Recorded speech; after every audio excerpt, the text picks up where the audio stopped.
Municipality పరిధిలో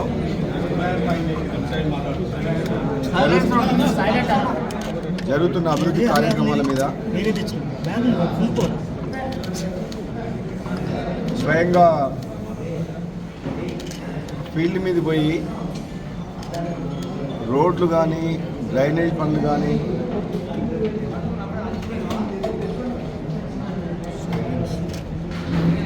వాటినన్నింటినీ కూడా పర్యవేక్షించడం జరిగింది. గతంలో ఉప ఎన్నికల సందర్భంగా హడావుడిగా కరెక్ట్ బడ్జెట్ సపోర్ట్ లేకుండా టెండర్ పిలిచి రోడ్లు డ్రైనేజీలు హాస్పిటల్ బిల్డింగు మార్కెట్ యార్డ్ అసంపూర్తిగా కంప్లీట్ రిక్వైర్మెంట్ తగ్గట్టు ప్లాన్ చేయలేదు. గతంలో కూడా ఒకసారి నేను ఎమ్మెల్యే గెలిచిన తర్వాత కూడా వాటిని అన్నింటినీ కూడా నేను పర్యవేక్షించడం జరిగింది క్లోజ్గా. మధ్యలో మళ్ళీ పార్లమెంట్ ఎన్నికలు వచ్చి ఎలక్షన్ కోడ్ వచ్చింది కాబట్టి అధికారులందరూ కూడా అందుబాటులో లేకపోవడం వల్ల ఎలక్షన్ కోడ్ అయిపోయిన తర్వాత మళ్ళీ ఒకసారి ఏదైతే ఆన్ గోయింగ్ వర్క్స్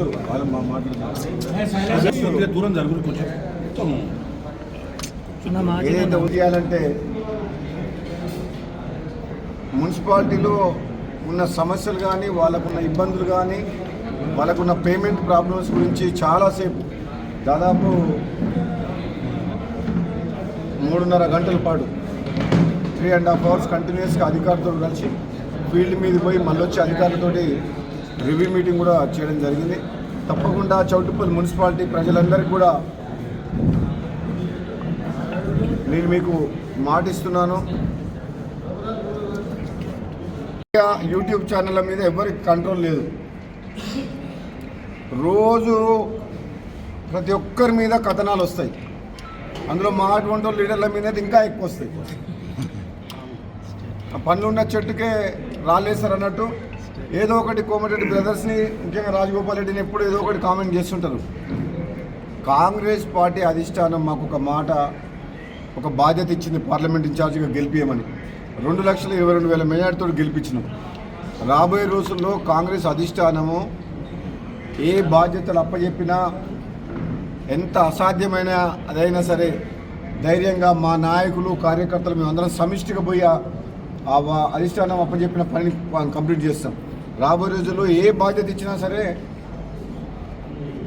నేను తప్పకుండా క్రమశిక్షణ గల కార్యకర్తగా కాంగ్రెస్ అధిష్టానం చెప్పిన పని చేయడమే నా ధర్మం. కాబట్టి రాబోయే రోజుల్లో వేచి చూద్దాం.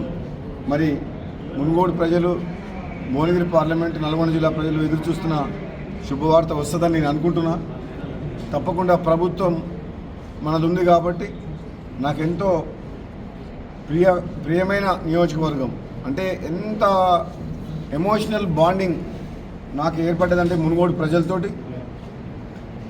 మొన్నటి ఎలక్షన్లో రోజుల్లో మునుగోడు నియోజకవర్గాన్ని అన్ని రంగాల్లో అభివృద్ధి చేస్తూ పేద ప్రజలందరికీ కూడా ప్రభుత్వం తరఫున అందాల్సిన సంక్షేమ పథకాలు కూడా రాని వాళ్ళందరూ కూడా అందించే బాధ్యత తీసుకొని తప్పకుండా పనిచేస్తామని చెప్పి తెలియజేస్తున్నాం. ప్రజలు డబుల్ ప్రతి గ్రామంలో, ప్రతి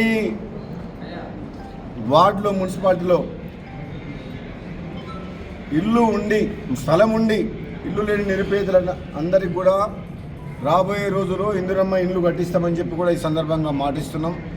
అదేవిధంగా ఎవరికైతే నిరుపేద కుటుంబాలు